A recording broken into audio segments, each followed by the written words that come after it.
Hello, my friend Zick here. I hope everyone is well.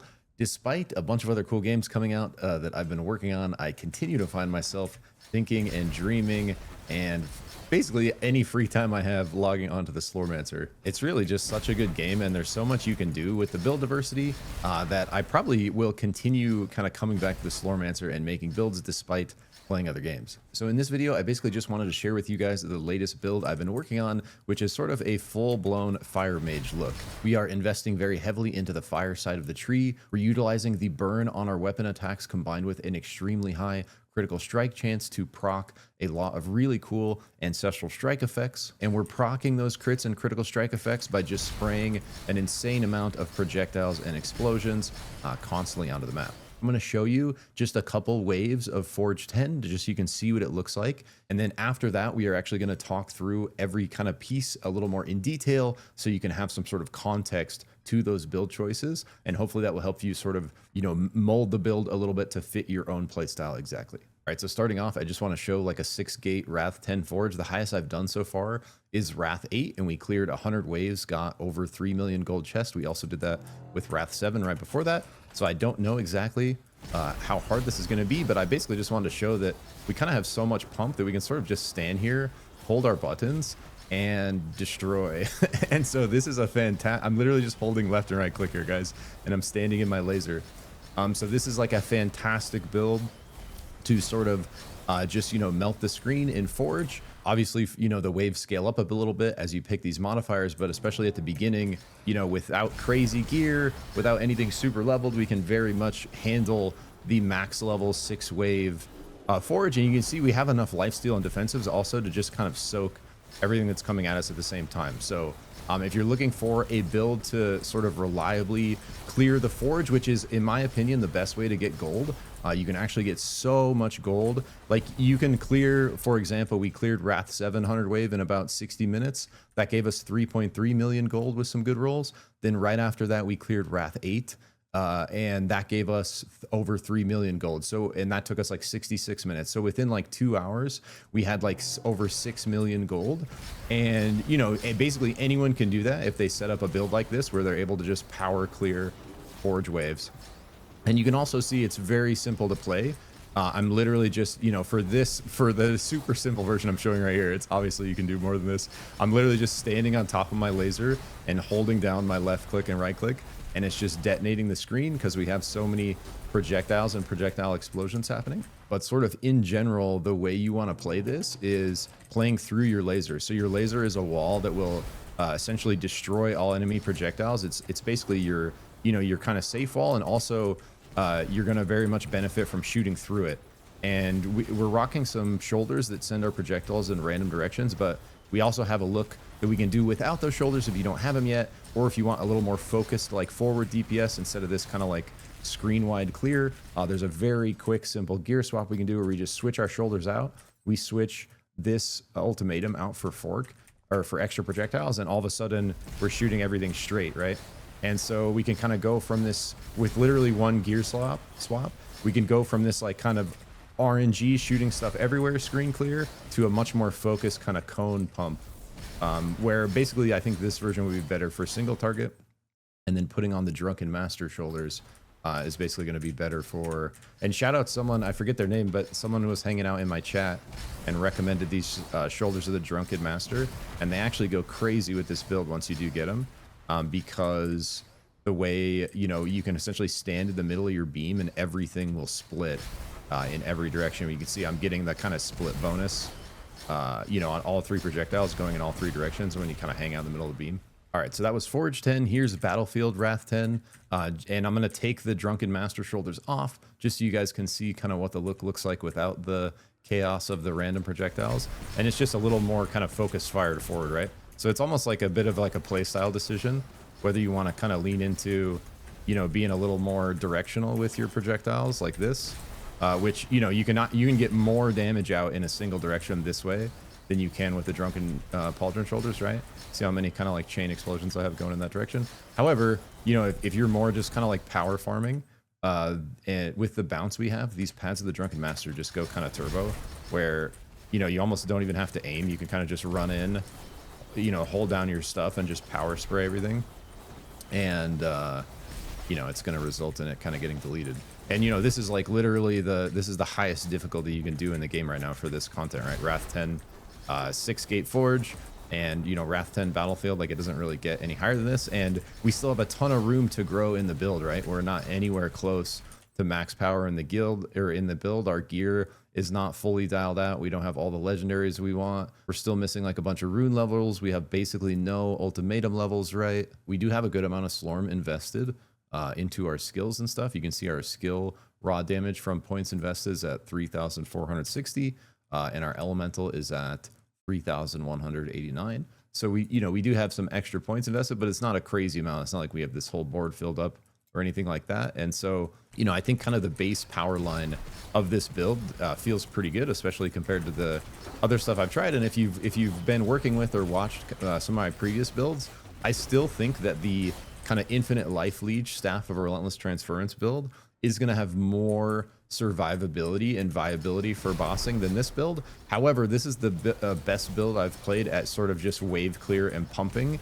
And the way you get this sort of chain reaction with your walking bomb proccing off Ancestral Strike, combined with if you can get your hands on this legendary effect necklace, Ancient Blazing Spark Talisman, whenever you apply walking bomb to an enemy, you also trigger Thunderbolt on them.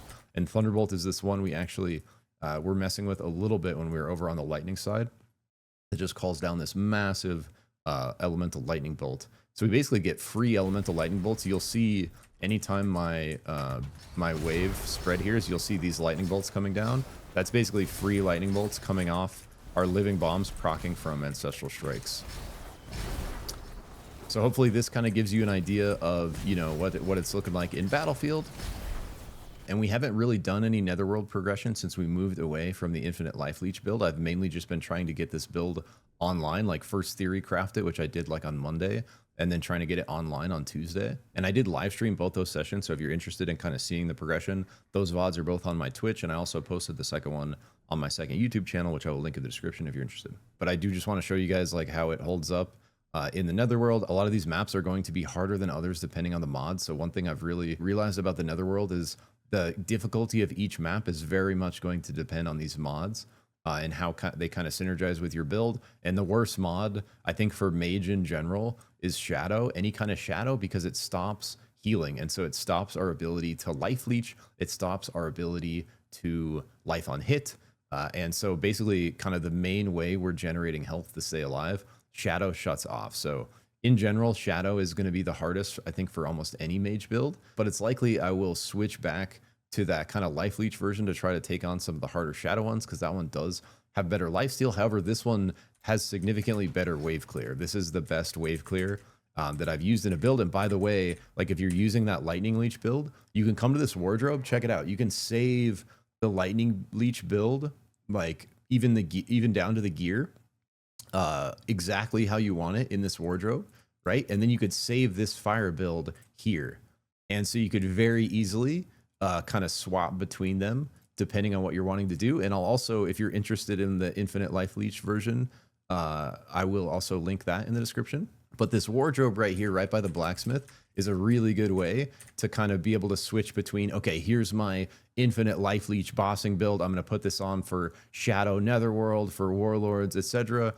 Here is my ultra powerful Pyro wave clear setup. I'm going to use this for basically everything else, pumping Forge, blasting through the temple, clearing battlefield, you know, etc. All right, so let's just go into a map. We do have really good kind of elemental resistance with the way the build is set up.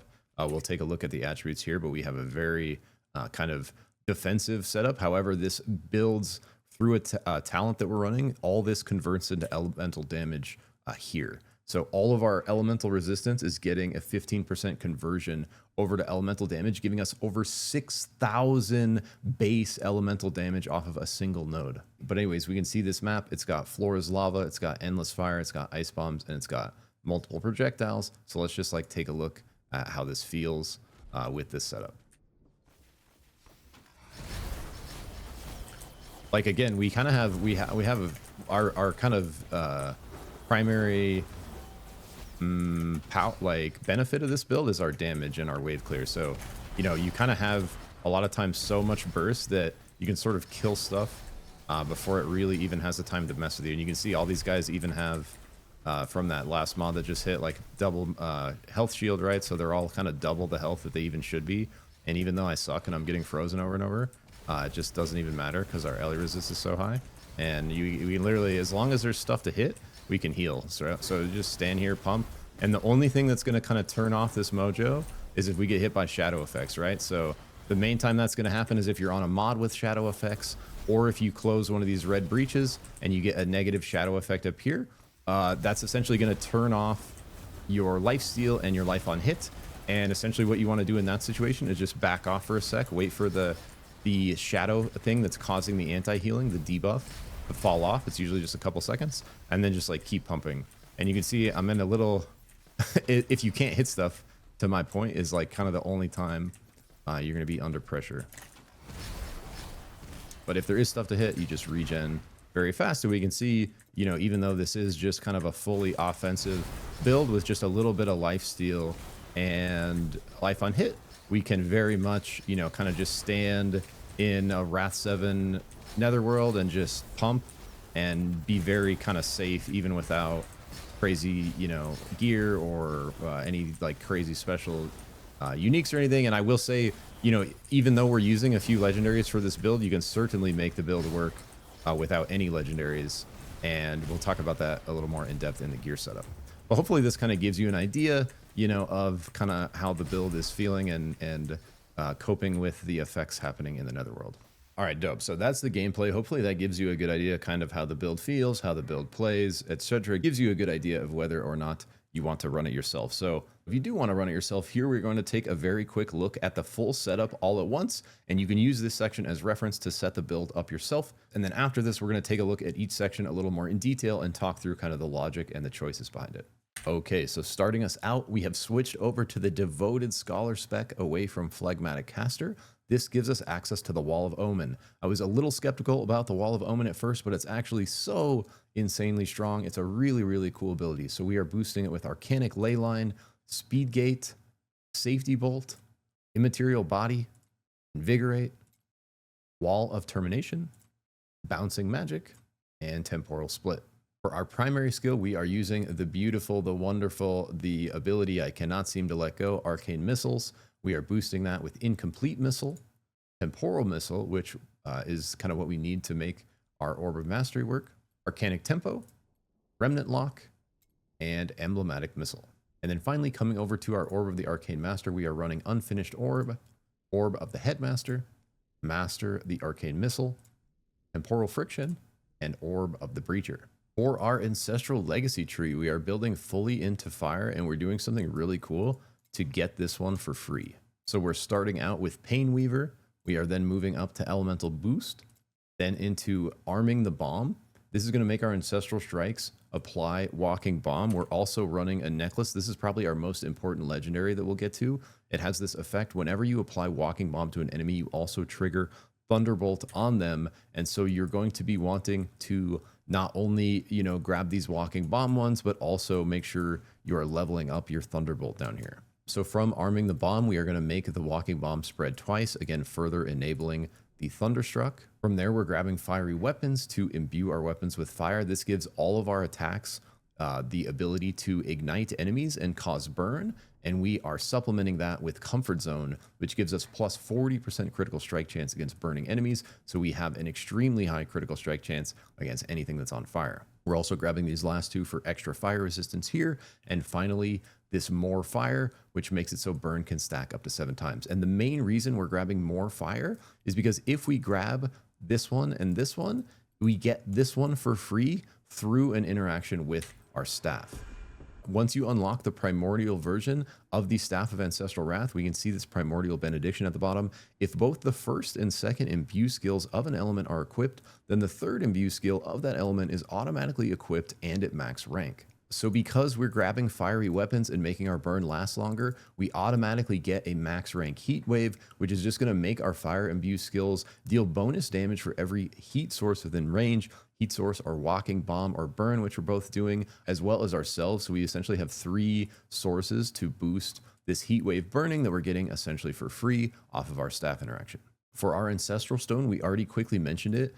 when I was talking about elemental resistance, but it's this crazy node that essentially gives us elemental damage scaling based off of our elemental resistance. So you can see right here, we're getting 6,000 base elemental damage essentially for free because we are building to basically be as invincible as possible, building a massive amount of flat damage reduction, health, and armor here combined, and this is converting into more elemental resistance. Then we're also stacking elemental resistance and damage reduction and life on hit and shadow and light resistance here. All of this is converting into elemental damage, giving us the ability to essentially pull everything out of will and stack it into resistance without really losing any elemental power, and essentially just gaining all this extra elemental resistance for free, kind of built off the back of this elemental sorcerer conversion right here. So because of this node we were just talking about, we are getting a crazy amount of damage scaling out of our elemental resistance. We're also getting a super massive amount of damage reduction, 45% all damage reduction, plus another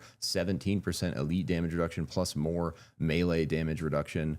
There is just a ton of damage reduction combined with armor scaling, max life scaling, some huge percentage of that armor converting to elemental resistance, and then all this elemental resistance converting to damage. We have essentially this very powerful defensive yet offensive attribute. Look, we're going to talk more about this in detail so I can make sure it makes sense for you guys. But along with that, we are doing some essential damage boosting here where we're getting just these 2 checkpoints for this 25% Reaper damage multiplier, along with these first 2 checkpoints for this 10% crit strike chance. Crit strike going to be very important for our build. We're trying to get this as close to 100% as possible. We're getting 40% when stuff's burning, so this is actually 72% most of the time. And anytime we crit, that gives us a chance to roll our super critical, which is essentially Ancestral Strike. And the Ancestral Strikes are what's triggering our Walking Bomb, and that's spreading twice, that giving us Heat Source to increase our fire imbue, and then every single one of those also calling down a Thunderbolt from our Blazing Spark Talisman. Finally, getting into the staff here, we are rocking the Primordial Staff of Ancestral Wrath. We are going to be doing the Primordial version of this. It is going to be better for this setup once you're able to get it, and that's essentially what's giving us, along with other things, it's giving us this free third imbue skill, where if we look at our skill tree like we were just talking about, we don't have to put any points into this, and we don't have to put a stone here, and we are getting it for free.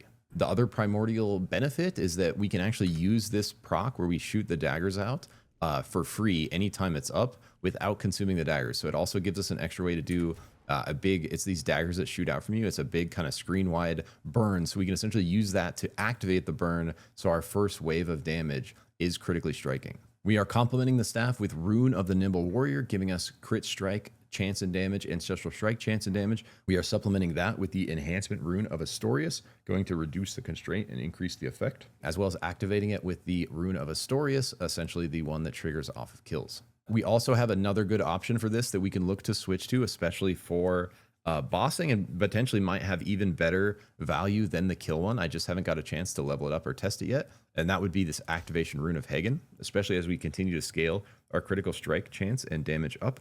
We're going to get more Ancestral Strikes the more often we do that. And this is likely going to be very effective at triggering our effect rune as well. So essentially, depending on the situation and how they're feeling, something between the Rune of Astorius and the Rune of Hagen, I think are going to be really good. So for our ultimatum, essentially, if we are rocking the Pads of the Drunken Master, which gives us additional projectiles and is also the thing that makes them cast randomly around you. So you can see right here, if I right click, they go in all directions. And, you know, by the way, if I have my beam down and I'm in the middle, all of these split, right? And if I follow that with an arcane missile, my arcane missiles detonate my orbs, right? So that's where you get this like chain explosion effect happening. With these shoulders, you're going to want to rock the Ultimatum of Perfect Segmentation. For a long time, we were running the Ultimate of Profound Depth, but because we're getting essentially free area damage reduction here, we don't need these other two. That gives us the ability to switch our Ultimatum to something else. And with this, with the Pads of the Drunken Master, I think this fork one is really going to excel out of all the options we have. We're not building any fork chance anywhere else, so this is essentially just free value onto all of our projectiles, mainly for our arcane missiles because our orbs pierce. And then if we don't want to rock the Pads of the Drunken Master, or if you don't have them yet and you're just rocking normal shoulders, you're going to essentially want to switch your ultimatum over to the additional projectile one. And as we level this up, we're going to get more than one additional projectile, but this is essentially the swap you want to make, where if you're rocking Pads of the Drunken Master, you want to do the fork ultimatum. And if you are rocking normal shoulders without this additional projectiles, you want to get those additional projectiles by running the ultimatum of perpendicular parallelism. Hopefully that makes sense. I also don't know what this last ultimatum is, guys, so this one also could be good depending on what it is. If it's like Ancestral, there's not an Ancestral Strike one yet, so if this is like Ancestral Strike something, that might be worth running as well. Especially in the version of the Drunken Pads with the fork. This is basically because we don't have anything better. So if this is Ancestral Strike related, we'll very likely move to that. And then quickly to take a look at gear, we've mentioned a couple of the legendaries.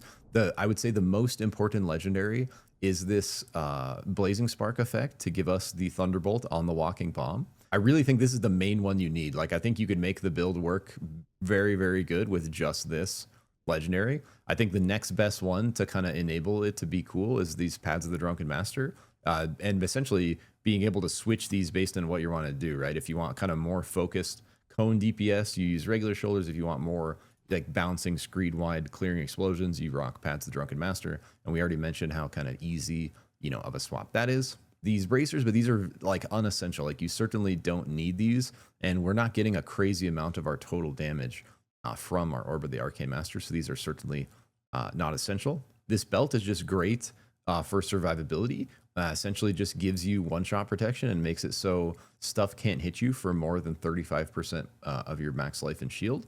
And so really good for like any build probably. And same thing with these boots, where we just got, you know, really nice boots with this move speed modifier, and we're like, why would we not take free move speed, right? And when you stack something like these Sandals of Speed with a wall, I mean, like, we were freaking zooming. And so we're actually able to kind of clear more distance than we even could with our double blink before, sheerly because of how fast we just freaking zoom when we pass through our wall. Like, we can see, if I look at our move speed here, 4.35, whatever that means. You know, we have 45% added and then 25% multiplier. So really kind of nice, you know, speed boost when you combine the boots with the wall.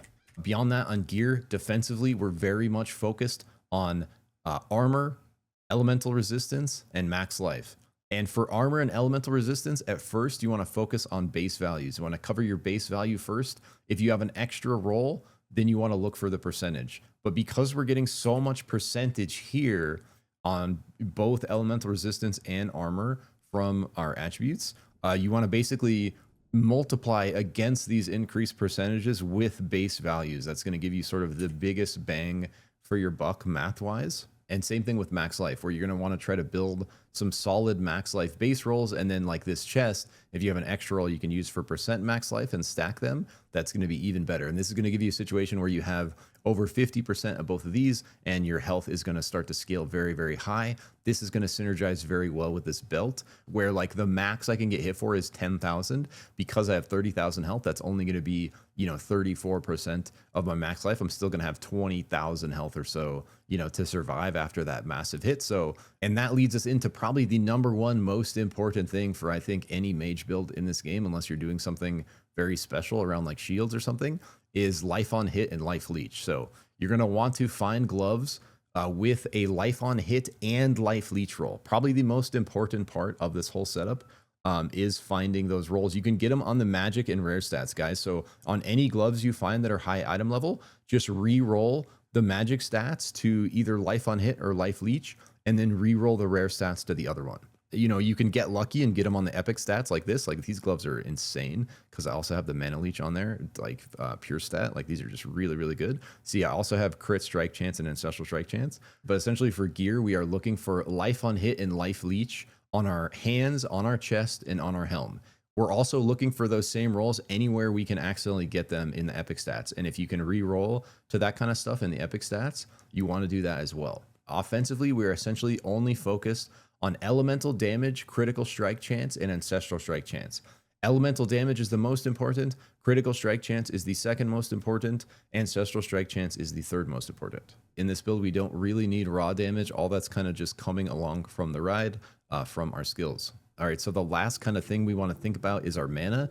And so we're going to find some combination of mana on hit, mana on kill, or mana leech. Mana leech being the best one. So you really want to find a good mana leech roll somewhere. You see I have 1% of these gloves, but you can also complement that with, I think mana on kill is the worst one. I think mana on hit is the other one you would want. So literally maybe 1 mana leech roll, 1 mana on hit roll, and then you can also build a little bit of base mana regen. And the reason I kind of like to mix up the mana stuff like this is because when you're in the netherworld, there are certain situations where your mana regen gets shut off. So then you can rely on your life leech and still have mana. There are situations where your mana leech is going to shut off. Then you can rely on your regen and still have enough mana, even though you're like kind of low sometimes. So kind of splitting the mana stats out a little bit gives you the ability to navigate some of the negative effects happening in the netherworld while still having some amount of mana. Boom, I hope that makes sense for the base setup here. Now let's take a look at every section a little more in detail, just to kind of talk through the logic. And we talked through a little bit of the logic early on, but here I just want to kind of expand on everything a bit, give you a really good idea of kind of why we're doing what you're doing. And the reason I want to do this is so you can kind of take this information and use it to tailor the build to exactly your own playstyle. So if you kind of understand why we're doing everything, then you can take it and make it your own. So let's start out with our staff again, which we talked about the primordial effects. So we're not going to go super deep into those here. We're just going to talk about the staff and how it's working. So this staff is focused on ancestral strikes. We can see at the top, it's giving us an extra base ancestral strike chance. It's also making our imbued skills, which ours are with fire, as well as our ancestral beams, deal 163 increased damage for every equipped imbue effect. Whenever you deal Ancestral Strike damage, you trigger an Ancestral Beam, a piercing projectile coming from a random direction toward you, dealing big skill damage and elemental damage to enemies hit. Whenever Ancestral Beam reaches you, it is absorbed and you gain an Ancestral Wrath stack. So this is this guy right here that early on in the video, if you kind of go back, you'll see this is stacking up. I actually didn't press it a single time, although I should have been.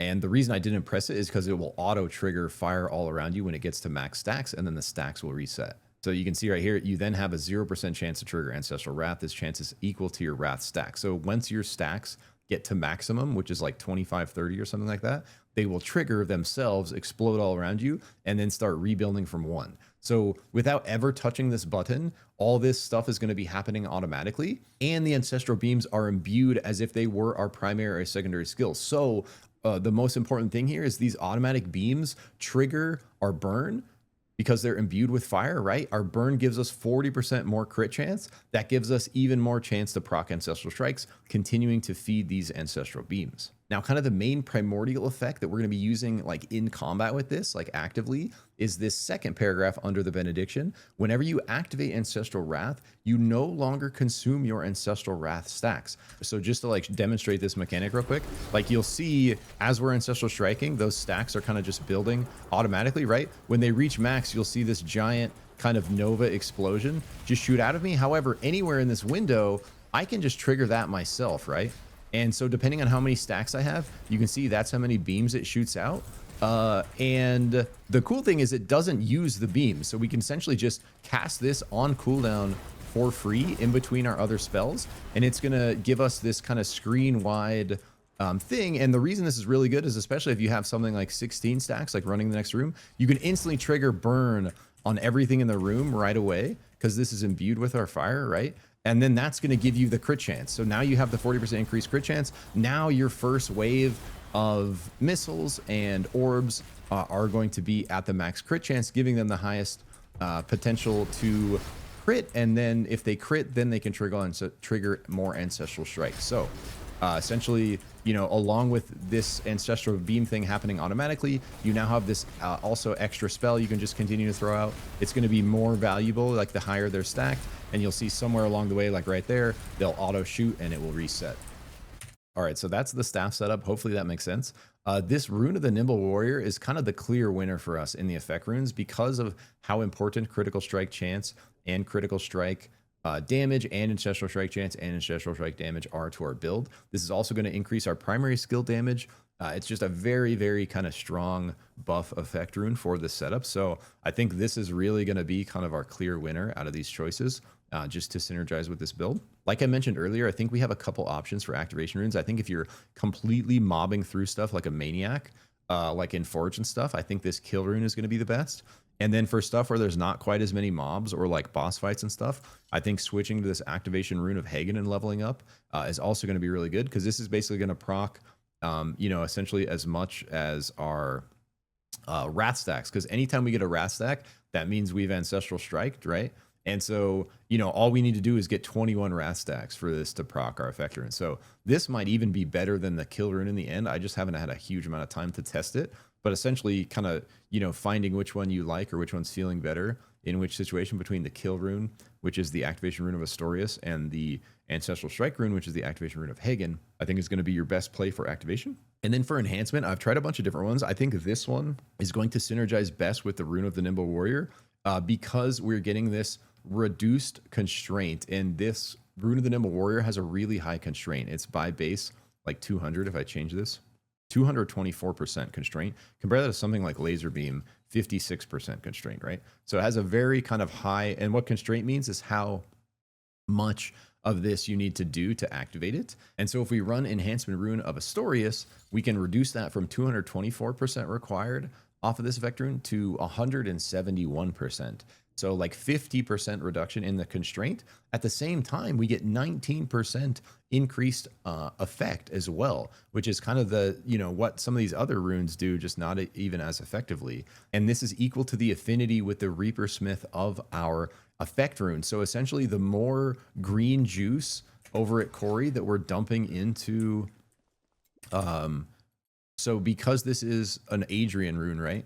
The higher our Adrian affinity over here, even though we're not using an Adrian staff, that's going to continue to scale the effect of this rune. So check this out. If I upgrade this to 20, now this effect is increased by 20. So you can actually not only get this reduced constraint, you can also get up to, as you level this up to 100, an extra 100% effect. I think this enhancement rune is a clear winner for this build. Same thing as Rune of the Nimble Warrior, and investing kind of your extra green, because in this setup, we're not going to really need it for anything else besides leveling up this rune. We're going to use the extra to continue boosting our Adrian affinity, and that's going to continue scaling the effect of this rune because of the bottom part of us Rune of Astorius.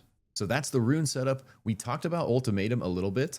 If this is an Ancestral Strike Ultimatum down here, this might be the clear winner over Fork. But right now, basically what I've been doing is if I have Pads of the Drunken Master on, which gives us additional projectiles, thus we don't need the additional projectiles from this, then I've been running Fork because we have no Fork chance and there's really nothing else that kind of synergizes well with what we're doing, unless this is an Ancestral Strike rune. So once you beat Temple, you'll unlock this last Ultimatum. If it's an Ancestral Strike Ultimatum, that's probably going to be the one you're going to want to have on here. In the meantime, throw on Fork. And then if you don't have Pads of the Drunken Master yet, or if you're looking to do more kind of focused fire like cone DPS, like on a boss or something, then you're going to want to run this projectile one.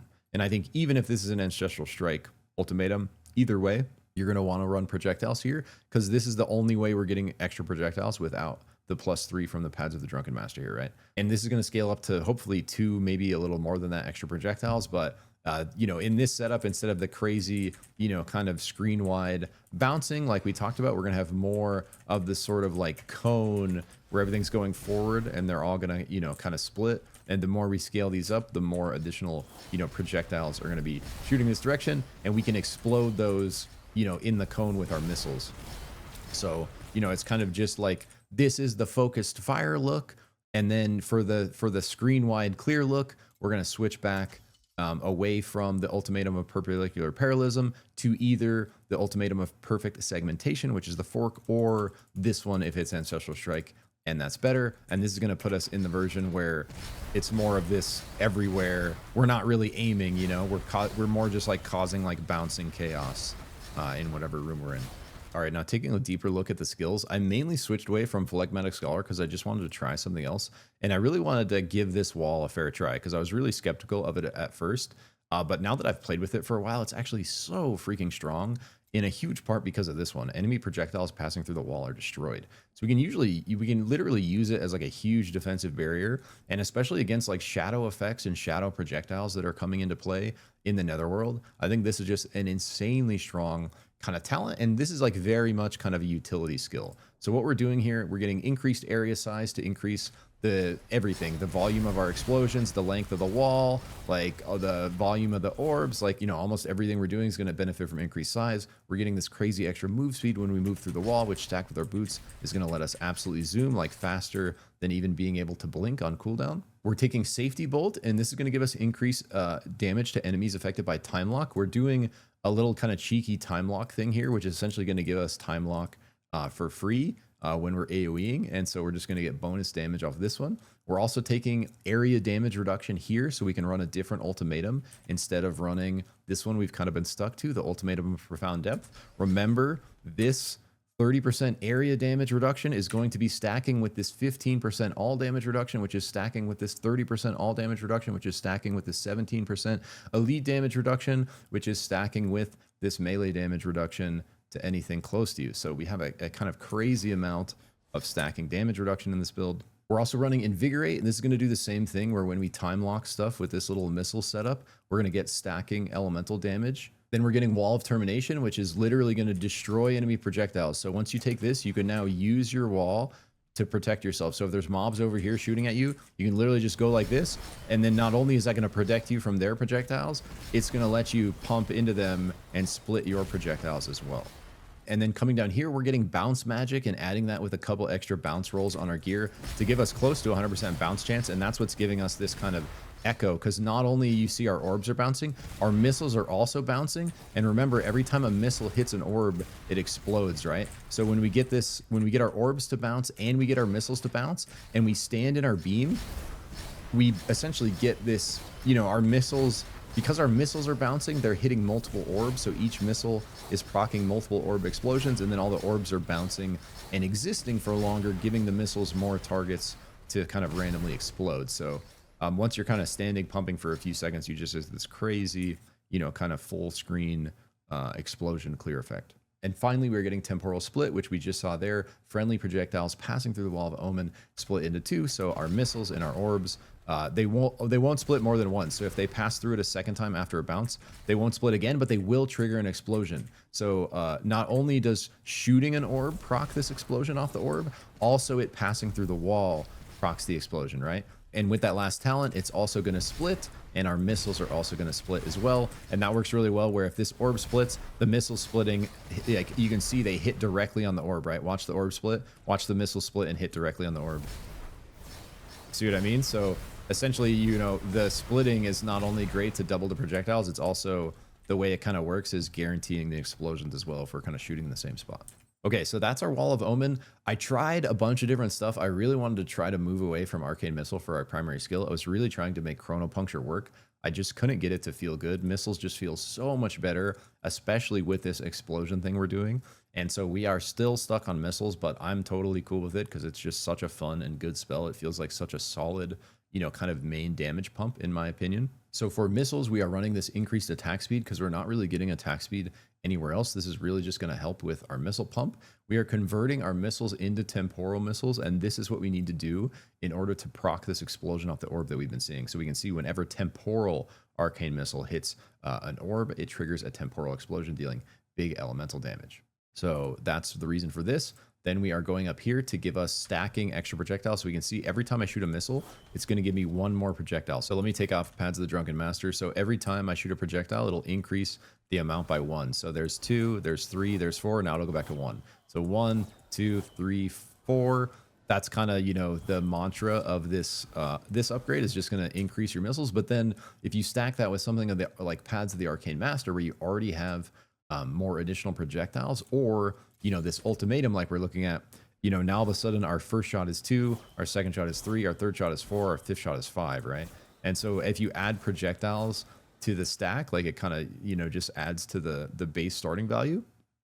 And like if we put these on, these give 3 additional projectiles, right? So now our first shot is going to be 4, but they're going to kind of be randomly around us because of this effect on these additional projectiles are now cast around you.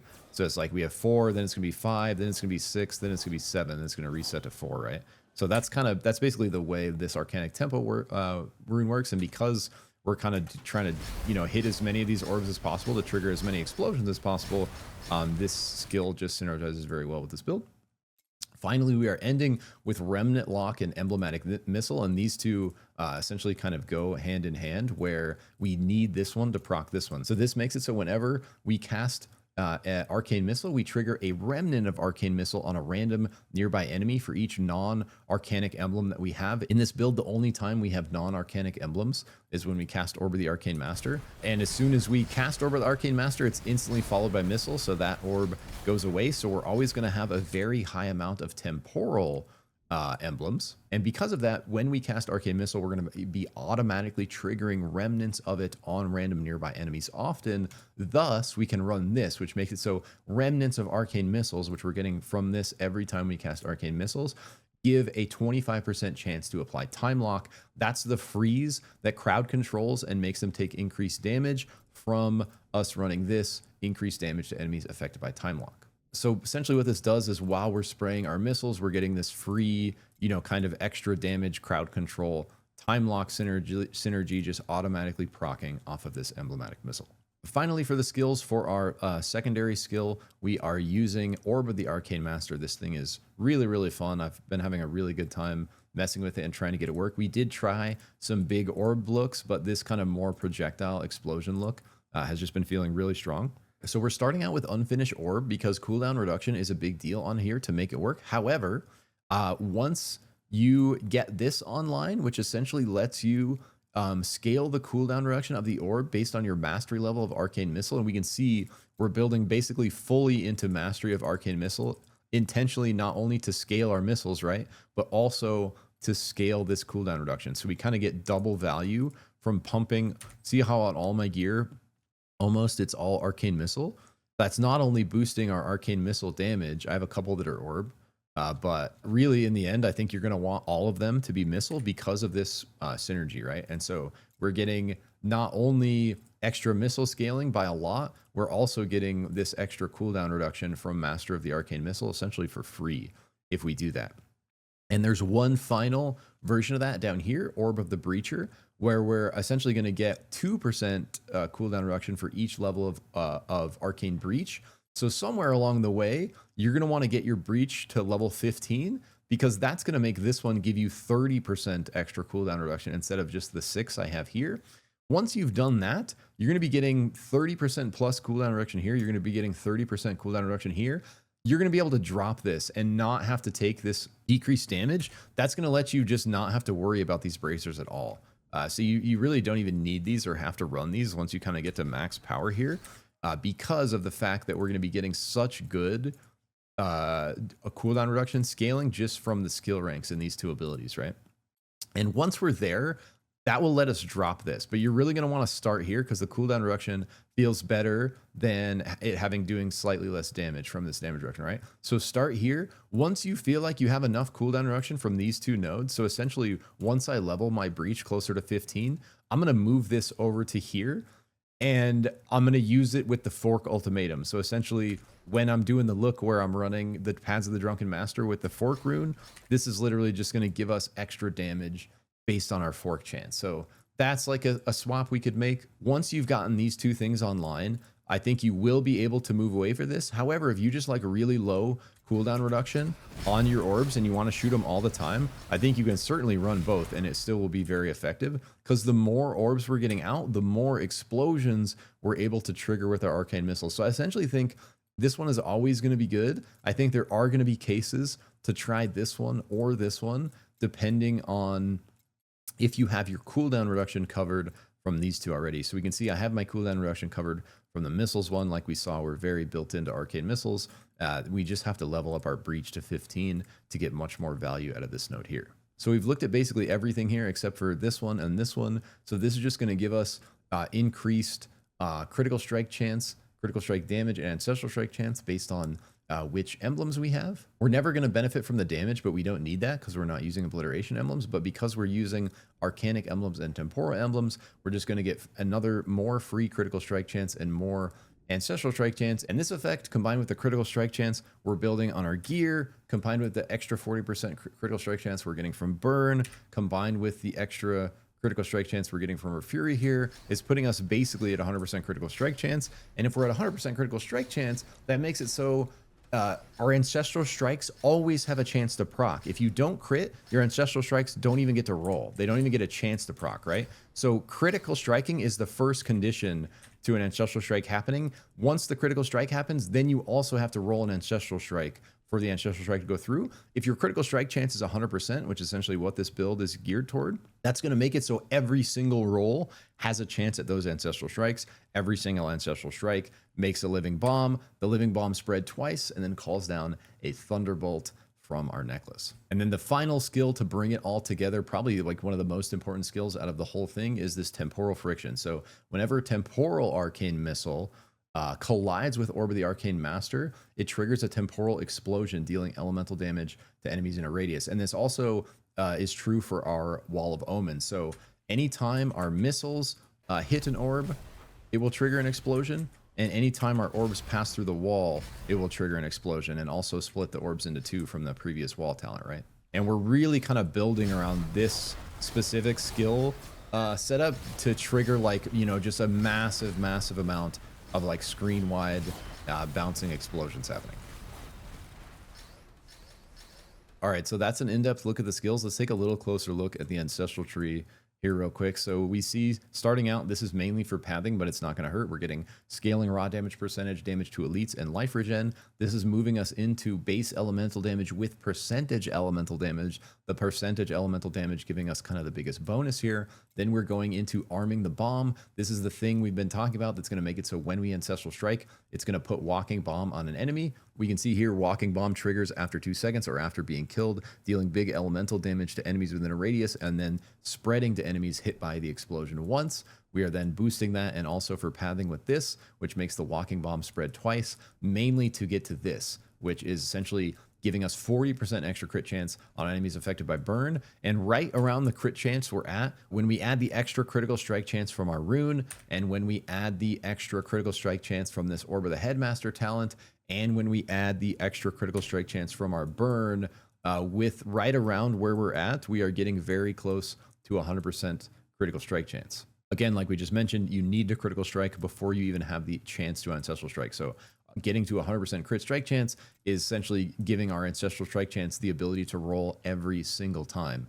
So from here, we are moving over to the left here into fiery weapons to get our fire imbue. This makes it so everything we're doing, including our ancestral wrath beams, are triggering our burn, because these can also be imbued. We're getting this free 20% fire resistance here, and then we're moving up into more fire so that burn can stack up to 7 times. This is good. However, we're mainly doing this to unlock heat wave for free, and this is going to give us our fire imbued skills significantly more damage for every heat source. The heat sources we have are walking bomb, burn, and ourselves. So we have a good amount of heat sources, and the reason we're getting this for free, like we talked about earlier, is this primordial benediction on our staff. If the first and second imbue skills of an element are equipped, then the third imbue skill of that element is automatically equipped and at max rank.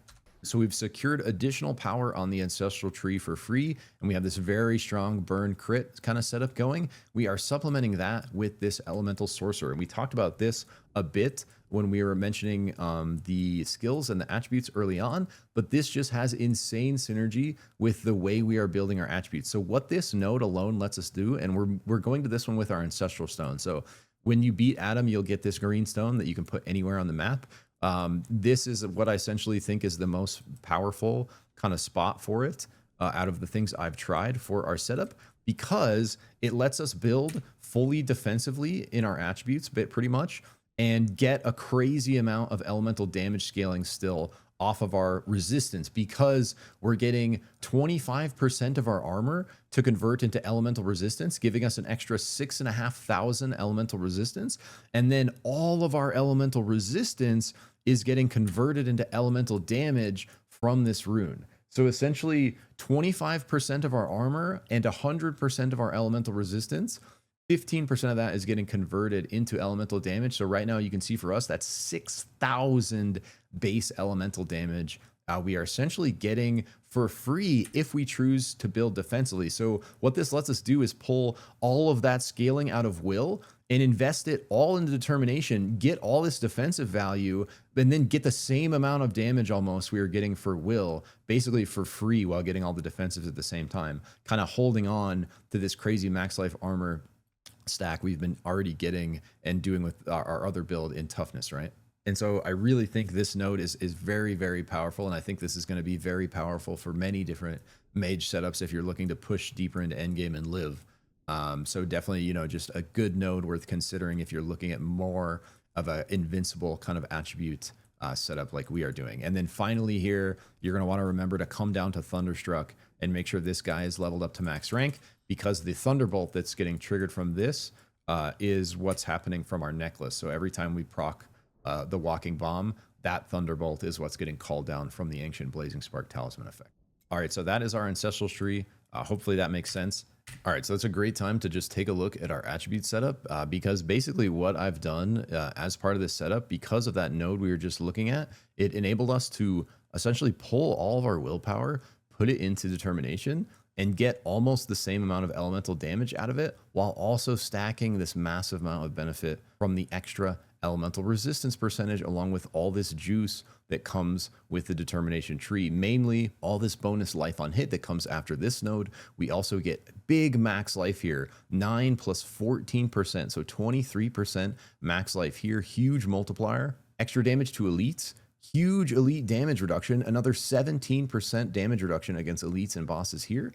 30% all damage reduction, literally the best node on the tree right here, guys. A massive, massive amount of all damage reduction you can collect at this checkpoint in determination. And finally ending with this very nice extra light and shadow resistance, specifically to help us with harder content where we are facing specifically big shadow damage in the netherworld.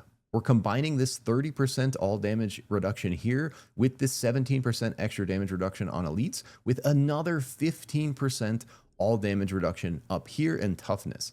And along with that, we are getting a massive amount of max life and armor scaling coming from all these toughness nodes, and we are getting some beautiful bonuses coming from these nodes as well. So our orbs are all going to have a chance to blind. They're bouncing all over the screen. We're going to get tons of blinds off of this node. Extra 35% tenacity here, which doesn't hurt. We have extra melee damage reduction for anything like that's close to us stacking. We get an extra 25% armor here. And then we get another 6,500 elemental resistance here because 25% of our armor is converted to ele resistance.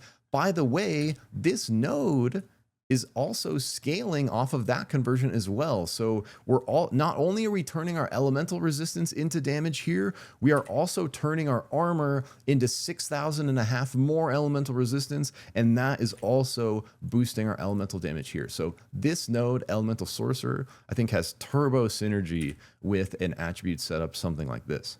You can see over here, if we take a look at our stats, we have almost 50% armor mitigation, which is essentially damage reduction against skills. We have 60% elemental resistance, which essentially is damage reduction against spells. We have 10,500 raw damage, which is our skills. We have 22,000 elemental damage, which is our spells. We have over 30,000 health already. This is going to continue to go up as we scale our gear, and enough mana to make it work. We're also sitting on a 32.5% crit chance, which converts to a 72.5% crit chance when stuff is on fire, which is basically as soon as we hit stuff. So for the very first hit, we'll have 32% crit chance. Every hit after that, we will have 72% or higher. And the goal is to try to move this as close to 100% as possible, because what that's going to do is give our Ancestral Strikes the most amount of chance to proc. You want to think of Ancestral Strikes basically as super criticals. They only have a chance to roll once you've already critical striked. So for example, when you make a normal hit with this number, a critical strike has a 32% chance to happen, right? If that happens, so 3 out of 10 gets rolled, then you get a new roll and you have a chance to get an Ancestral Strike off of that. So essentially once the critical strike registers, it then gets rolled a second time. If you get, lucky again and you hit in the 27% range, again, like right around 3 out of 10, then you will also proc an Ancestral Strike on top of that. That's going to be more bonus damage on top of the crit. Essentially this multiplier added to this multiplier, combined with the Ancestral Strike effects, which are kind of the most important thing here, giving us the Walking Bomb spreading twice, increasing our heat sources and causing burn, and enabling the free Thunderbolt coming from our Ancient Blazing Spark Talisman.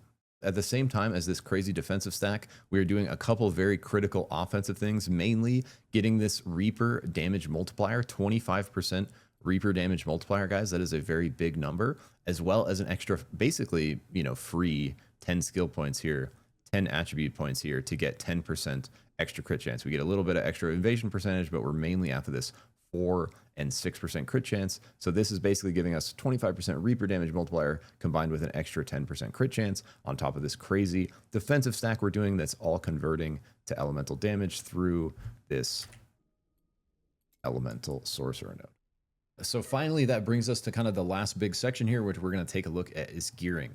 All this stuff is, you know, very kind of important, but it's a little more kind of in-depth and kind of complicated than what we've talked about before. So I'm going to do my very, very best to kind of explain everything at a high level. Hopefully it makes enough sense to where you can do your best to kind of replicate the ideas and customize it for your own setup. So the core idea here is we never want to die. Even though we have crazy amount of damage, we also want to basically be invincible. So the way we are doing that is through a very strong amount of armor scaling, which reduces skill damage on us, elemental resistance, which reduces spell damage on us, and max life scaling, which basically, you know, increases our health pool, gives us the ability to live through bigger and more attacks at once. We are then complementing that with as much life on hit and life leech as we can possibly get. We want to stack these things. You want to try to find anywhere you can essentially roll life leech on light and life on hit. You want to get them. And so, for example, on gloves, in both the magic stats and the rare stats, you can roll life on hit and life leech. Those are very kind of cheap to modify at the crafter guy, right? So essentially what you can do is if you find good high item level gloves, you can go to the blacksmith, you can throw them in here, you can go to reforge magic stats, you can just re-roll this until you get life leech or life on hit. And then once you have either of those, then you can come down to the rare stats, do the same exact thing, reforge it until you get the other one. Now you're covered with very strong life on hit, life leech rolls. And then you can kind of, you know, use the epic stats to build around. But you can see like these gloves are close to perfect. Like these are really, really like kind of the exact things you're looking for like an offensive slot. We have not only the life on hit and the life leech, we also have mana leech, which we're going to want at least one big mana leech roll. This is my only mana leech roll on these gloves, but we can see it's 1%. 1% mana leech is going to go a very long way for our mana regen. We're also doing a couple other things for our mana regen that we'll talk about. But along with that, you'll see I also have critical strike chance and ancestral strike chance. Along with the basic defensive stack at the top, right? Armor, evasion, elemental resistance. Evasion, essentially secondary here, guys. You're not going to necessarily need big evasion, but it's not going to hurt. You know, essentially with a couple extra evasion rolls, we're going to land somewhere around 30% evasion. That's not going to hurt. That equates to essentially damage reduction because every time you dodge, you're not taking that damage, right? So I do think evasion is a good stat, but I think armor and LE resistance are more important to build into. So we're taking evasion sort of as this like secondary role if we have extra base or defensive stats. But hopefully that makes sense from a defensive priority. Very first thing, we want life leech and life on hit wherever we can get it. Where we can get that for sure is gloves. We can also get some of those rolls on chest and on helmet. And you can also find these rolls in the epic stats. You see, I have life on hit here. I have life leech and mana leech in the epic stats here. So epic stats are also a great way to find those extra rolls if you don't have them or if you already have good rolls on that piece. However, it's just more expensive to craft, right? So kind of dialing in those epic stats to exactly what you want. There's more choices. It's more expensive to roll each time. So you're just going to essentially need more resources if you're looking to like kind of perfect the stats you want for the epic stats. And then we talked about it earlier, but starting out, you're going to want as many kind of base rolls. So the number, not the percentage, the added flat, not the added percent of armor and LE resistance first, because we're already getting big percentages from our attributes. Every one of these things is giving us 1% LE resist. Every one of these things is giving us 1% armor resist, right? So we already have nice percentage. We want a big flat value to multiply against that percentage, and that's going to essentially give us the biggest increase. So the first thing we're looking for on armor and LE resistance are these base values. The second thing we are looking for is the percentages, and those things together are going to, you know, start to scale us up very nicely here. Then same exact thing for max life. We're first looking for big max life base rolls, and then we're looking to boost those with percentage rolls. So like my chest and cloak are a good example, where I have a nice max life base roll under the defensive stat here, then I have a percent increase to max life under the rare stat. Same thing with like my cloak, right? So even just a couple pieces with a big max life. Again, like one of your rings, you're gonna want to have at least one of your rings with max life. If you're struggling defensively, even dropping this second elemental damage on this ring, this base stat at the top, re-rolling this to more max life, 20% max life is a huge multiplier, right? So I might even end up doing that anyways, which would put us more, you know, around 35, pushing like 40 max life, especially as we continue leveling our gear.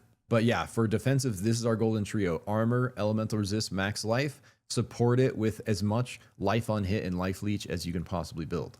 Taking a look at what we're prioritizing offensively, we're pretty much completely prioritizing elemental damage, critical strike chance, and ancestral strike chance in that order. So anywhere you can scoop elemental base damage or elemental percentage damage, you're going to want to do it. And then essentially right after that, anywhere you can scoop critical strike chance, you're going to want to do it. And then right after that, anywhere you can scoop ancestral strike chance, you're going to want to do it. So like this belt, critical strike chance on the rare stat, ancestral strike chance on the magic stat. Another useful defensive stat that's always going to be good is more damage reduction. So like this belt, if you have an extra defensive stat, roll open, that you don't need, like trying to move that to something like all damage reduction and getting just more kind of stacking all damage reduction on top of the 45% we're already getting from the skill tree, right? 30% here, 15% here. We already have a 45% base all damage reduction. So the more you kind of add on top of that, the more invincible we're going to be. And that's going to continue stacking with the max life, armor, LE resistance, life on hit, life leech thing we're doing, right? And our target critical strike chance is somewhere right around this. Like you want to be like, probably the max you're going to want to build critical strike chance on gear is like 40%, because we have 40% coming from the burn, then we have 15% coming from our rune. That's already putting us at 95%, right? And then if we consider something like this Orb of the Master, when we have even one Arcanic Emblem, which happens after we cast our orb, now we're going to be over 100%, because that gives us 10% as well, right? And so once you're kind of at that point, anything from there, you're going to want to put into ancestral strike chance. And because we're critting close to 100% of the time, that's going to give this the chance to roll. Ancestral strike is a super critical, so it will only get a chance to roll when you've already critical striked. So we first have to critical strike, and then we have a chance at this roll. If this is 100%, we get to roll this every single time, right? So essentially 100% crit strike chance equals many more ancestral strikes, and lets us fully kind of leverage the ancestral strike multiplier the same way the base ancestral crit multiplier would work. You don't really need to build any extra crit strike damage or any extra ancestral strike damage. Our damage is good. All that's getting multiplied by our base LE damage, which is having crazy scaling on it. We really need the chances. The chances are what you want. Okay, so we covered our defensive stats. It's the health, armor, elemental resist, golden trio with the life leech and life on hit to back it up. We covered our offensive stack, which is elemental damage first and always, followed up by critical strike chance and then ancestral strike chance. The final kind of consideration of our gearing is covering our mana. And I've been messing with this a good bit, but what has felt best to me so far is basically a combination of everything. And the reason that is because when you're in Netherworld, there are going to be certain situations where certain things will get shut off. So all of a sudden you'll have reduced or no mana regen. But if you have no mana regen, you can still get mana from mana leech or mana on kill or mana on hit. If something happens where your mana leech gets removed, if you have a little bit of mana regen still, you can at least still cast spells, right? So this mana approach I'm using is essentially to give us the opportunity to always have mana in every situation, even if it's not completely ideal. And when you don't have any of those effects going, this gives you just like fully infinite mana. But basically the idea is I'm trying to do one of each roll. So we have one big mana leech roll here, right? You're going to want to try to get this to like over 1%. Eventually, you can see I was able to do that through the epic stats only because I got the double pure on it. But then you're also going to want at least one mana on hit roll. And then I think even having a mana on kill roll is really good as well. So you can see on these rare stats, I literally have one mana leech, one mana on hit, one mana on kill. And I think the mana on kill, probably the least valuable. I think if you were able to roll this into another light mana leech or another mana on hit, it might be a little bit better. But essentially having one of each gives you the ability to always be gaining mana if one of these shuts off. And then we're doing the same exact thing with mana regen, right? Where we're basically just snagging enough mana regen rolls to exist. It's literally like we have one on the rare stats of our boots right here, mana regen. We have, I think, and I had more before where this base stat was a regen roll. We had a regen roll where this LE damages on our neck. We were able to actually get rid of those. We just have one base regen roll here on our boots for this 236. And then we have this multiplier on mana regen on our ring. And those two things are essentially covering our mana regen.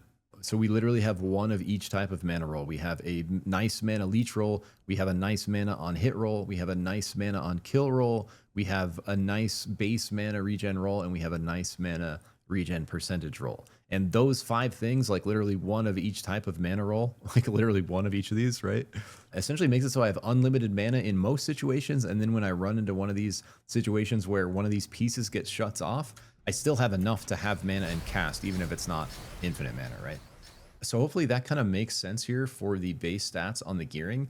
I think beyond that, really the only other things that are important here are the legendaries. And after kind of really thinking about it, like the only legendary you really are going to need to make this build work is going to be the necklace up here, our Ancient Blazing Spark Talisman, because it gives us the free Thunderbolt on the Walking Bomb, and we're constantly procking Walking Bomb. You really want to try to find this as soon as you can, or roll it through crafting if that is a possibility for you.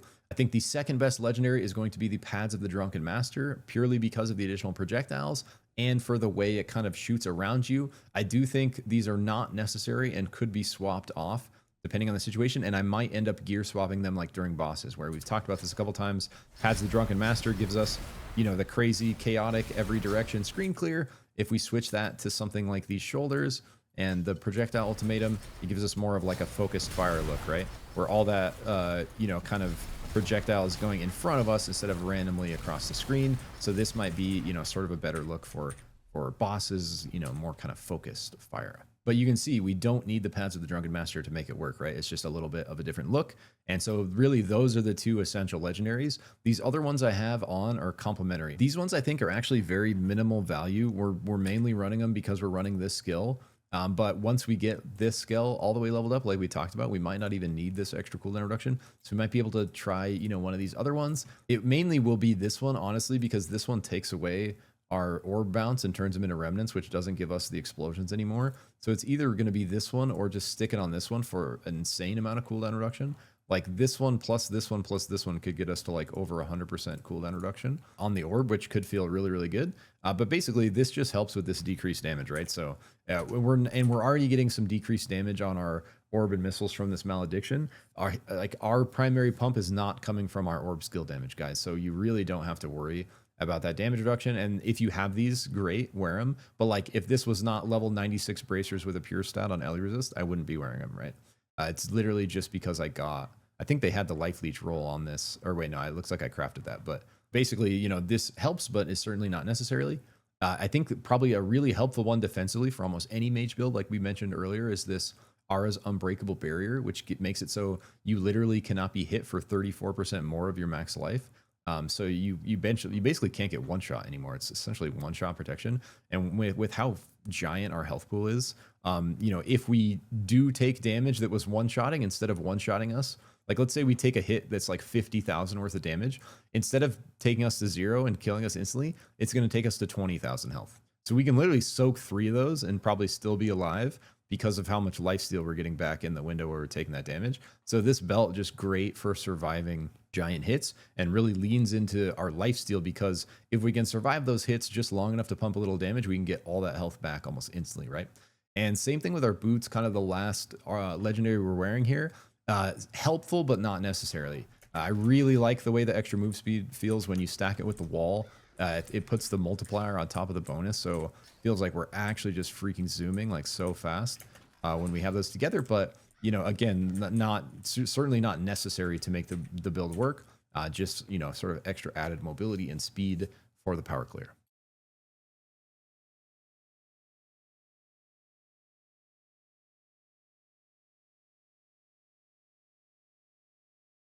And boom, so that is the build, my friends. I hope that made sense. I tried to kind of keep it as concise yet in-depth as possible, so I could give you all the information you need to kind of expand on the build idea yourself, change stuff, adapt it to kind of fit exactly what you're trying to do, but also concise enough to set it up easily in the setup section. So if you did find it valuable, remember to like the video and share it for your friends. That is super helpful for me as a creator. If you want to see more Slormancer builds and more type of content like this on other games, be sure to subscribe. Even though I'm playing some other games now, I keep coming back to Slormancer in like my couple hours of free time to just mess around with builds, because it's so you know, it's right up my alley. I love this stuff. So I think even as I'm playing other games, as I'm making videos for other types of games, I will continue to be dropping Slormancer builds here and there, because I'll basically just be continuing to log in my free time, like messing around with stuff. If you ever want to check out what I'm working on at this moment, as of a couple of weeks ago, I have began live streaming daily. So my Twitch is twitch.tv/Zikrik with a 0. So it's ZIK0